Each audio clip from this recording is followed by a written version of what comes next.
Summer 2017 may well be over and the harvest is in, but we now have a chance to look back on some remarkable conservation work being carried out by this year's entrants to the Ian MacNicol Award. I'm Anna Hill, and the 3 Norfolk farms supported by Norfolk FWAG have put themselves and their farms forward, and we now have a brief glimpse into what motivates them to be true stewards of the land. The Ian MacNicol is one of the highlights of the year for me. I do love it, and what always strikes me is the difference in motivation behind why people farm in this way, and the 3 applicants that we had this year are a very good example of that. I think Savills gets involved with this competition specifically for 2 reasons. One, it gives us an opportunity to listen to farmers, spend some time really just listening and finding out what they're thinking, and to help understand the way Norfolk farmers are thinking and taking on the environment.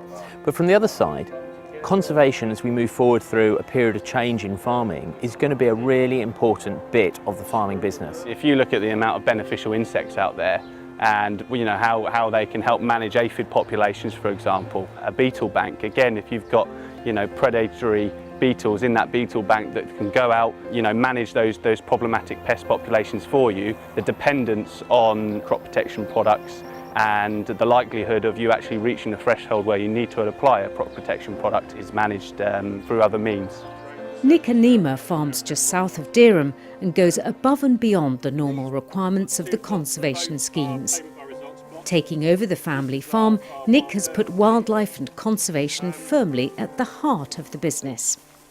Nick is a breath of fresh air, really. It's lovely to see such a young farmer by modern standards just taking on and so relishing the role of conservationist on quite a challenging piece of land. What came across was the absolute passion and knowledge that he put across. He was thinking about it, he understood it, and it was fundamental to the way that he farmed.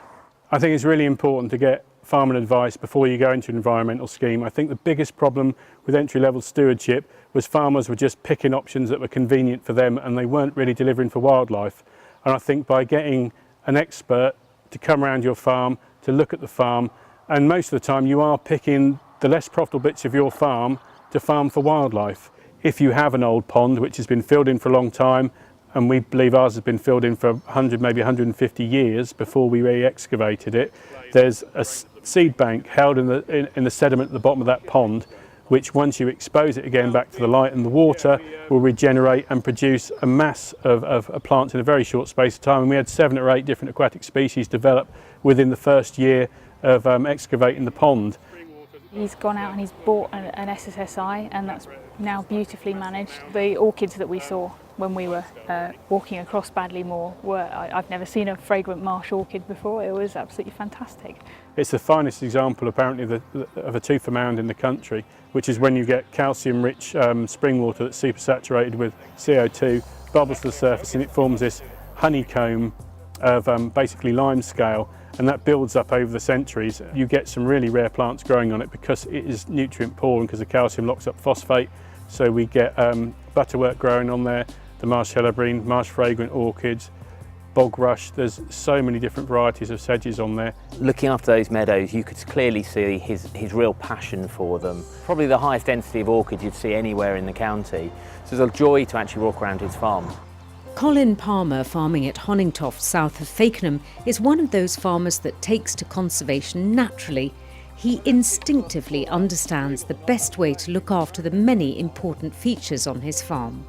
Colin Palmer's farm was a lovely example. He had some really historic features on that farm. He both had an ancient monument and he had some medieval woodland, and the way he was looking after them was really sympathetic to maintaining those sites for future generations. The woodland was outstanding, but it is an SSSI, so he has very strict guidelines on what he can and can't do. I basically went into HLS because on the maps this little piece here called the Little Wood actually became eligible for IAX payment. So it's actually been woodland reversion ever since about 94. So I'm now creating a 40-acre wood in there. Instead of a field full of rather sterile trees in tubes, you have instantly a proper woodland with structure and variety right from the get-go.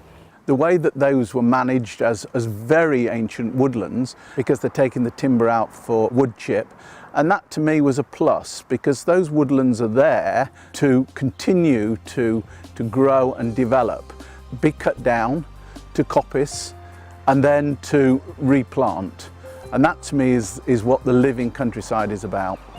Michael Ray, whose farm straddles a large area just to the east of King's Lynn at Roydon. A large commercial farming business doesn't stop Michael in the work he does on habitats around his land. Taking the larger picture into account, the scheme set up provides sanctuaries for wildlife.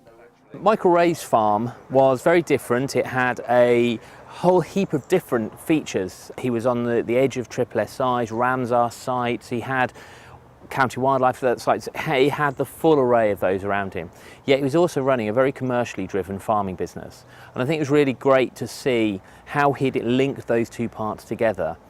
But also the fact that you could tell when you're talking to him how he had spent time and energy creating habitats, environments, and the real joy he got when he saw a certain species of bird as we were walking around, or could talk about this feature or that feature in intimate detail. And I think that was something that really struck us as judges. What we try and do is run the place in an environmentally friendly manner as possible.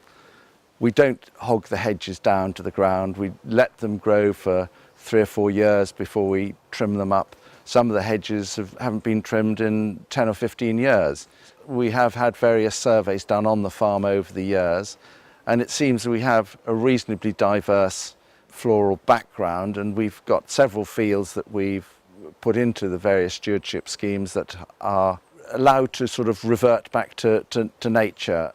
Michael has got a large acreage at the side of the main road between King's Lynn and Cromer, which has always got to be difficult in terms of managing that area. But what he's done is create some absolutely fabulous places away from there.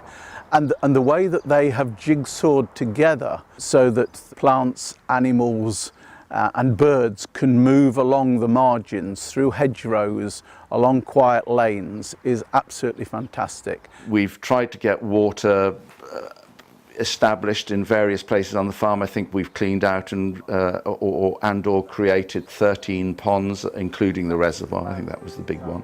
There was nothing happening by chance. It was all very considered and then implemented in that kind of lovely, calm way that he has.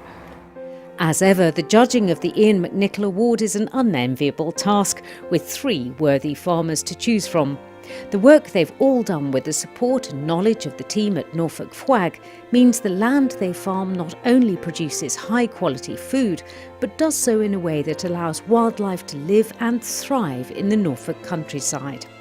So as the 2017 Ian MacNicol Award comes to an end, now is the time to start that dialogue with FWAG to see what you can do to put the environment and its protection as a key part of Norfolk farming practice. Thank you for watching.